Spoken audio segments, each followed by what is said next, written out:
What is up, Batman fans? I'm Tommy from Z&D Comics, and welcome to my Gotham Season 1, Episode 2, Selina Kyle review. So, this is only Episode 2 of Gotham, so we're still kind of getting into what this series is really going to be like, and so far, to give a good gist of it, non-spoiler review in the beginning, it's going pretty well. I like the way the city looks, I like the way the characters are reacting to everything, and I like the way that we're not going to get short stories, sort of like what we got in Arrow. It's not every episode is not just like, oh, one story, next episode's a different story.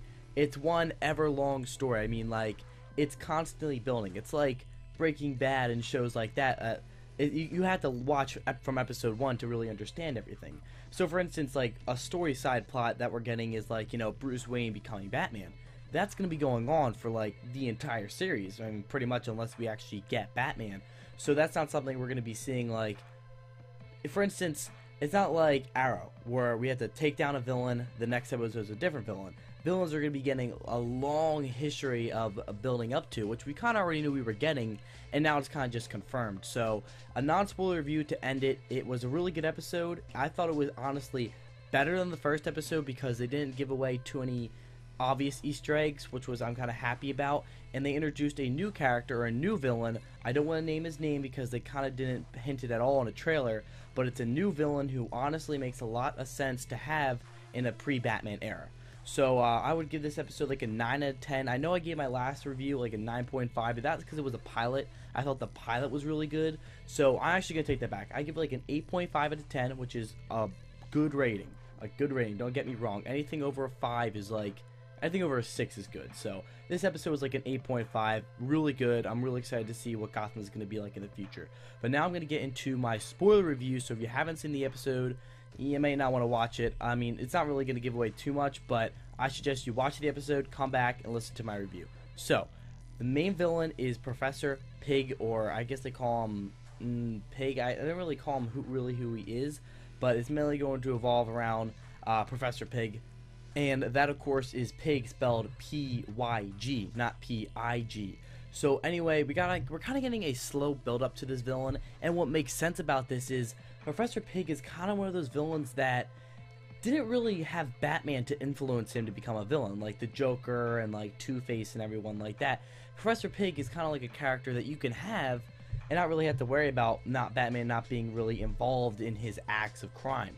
So what we're getting is that we didn't really get to see Professor Pig at all. We saw him in a new trailer. He was wearing a pig mask, looked awesome. But basically what he's doing is he's kidnapping children, and pretty much any children under 16. That's what the episode starts out with.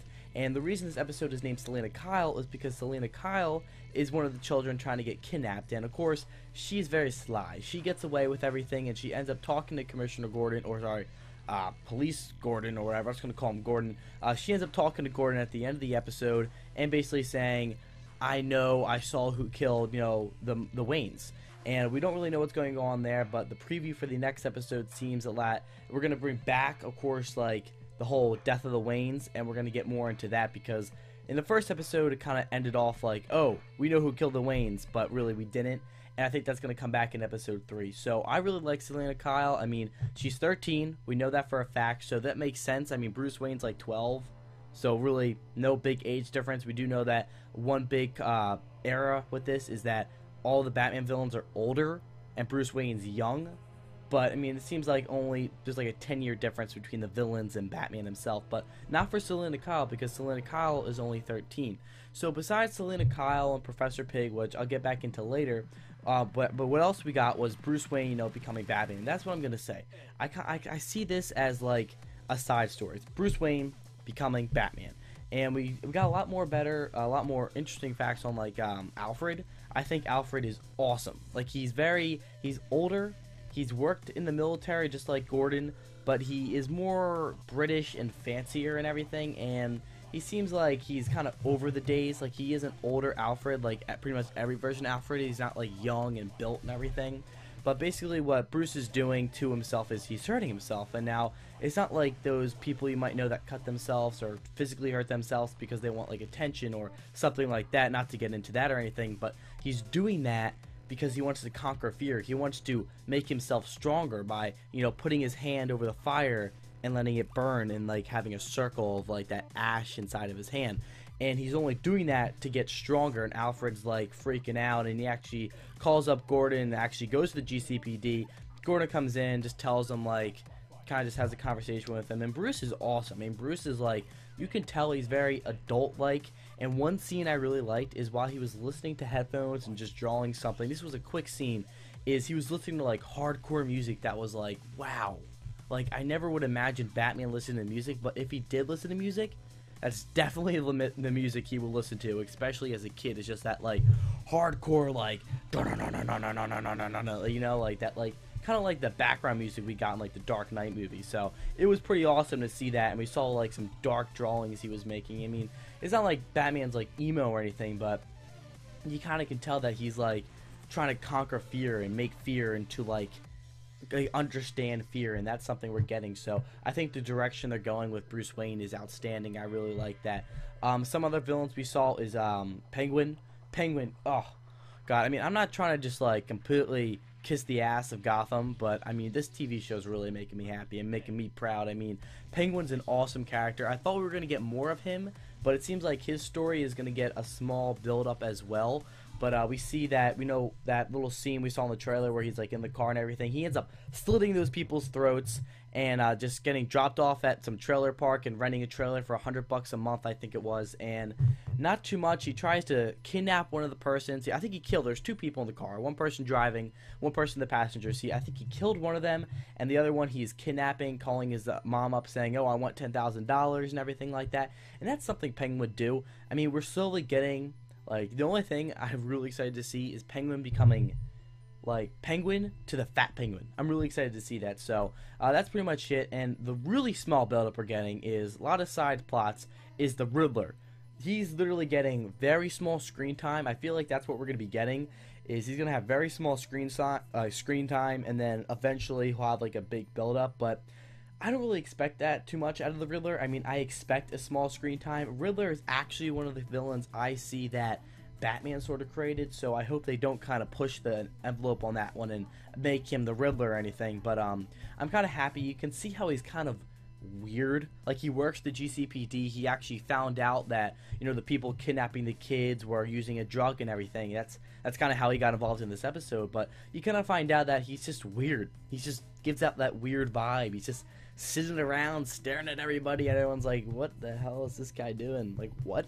So you can tell that he's weird, and you can tell that almost all the villains that are in this TV show are kind of psychotic. I mean, Professor Pig is beyond psychotic. He is like the Joker madness type person. The Riddler is kind of like the kind of psychotic person you can actually have and actually know, but they're not too psychotic to get, like, you know, put into an asylum yet.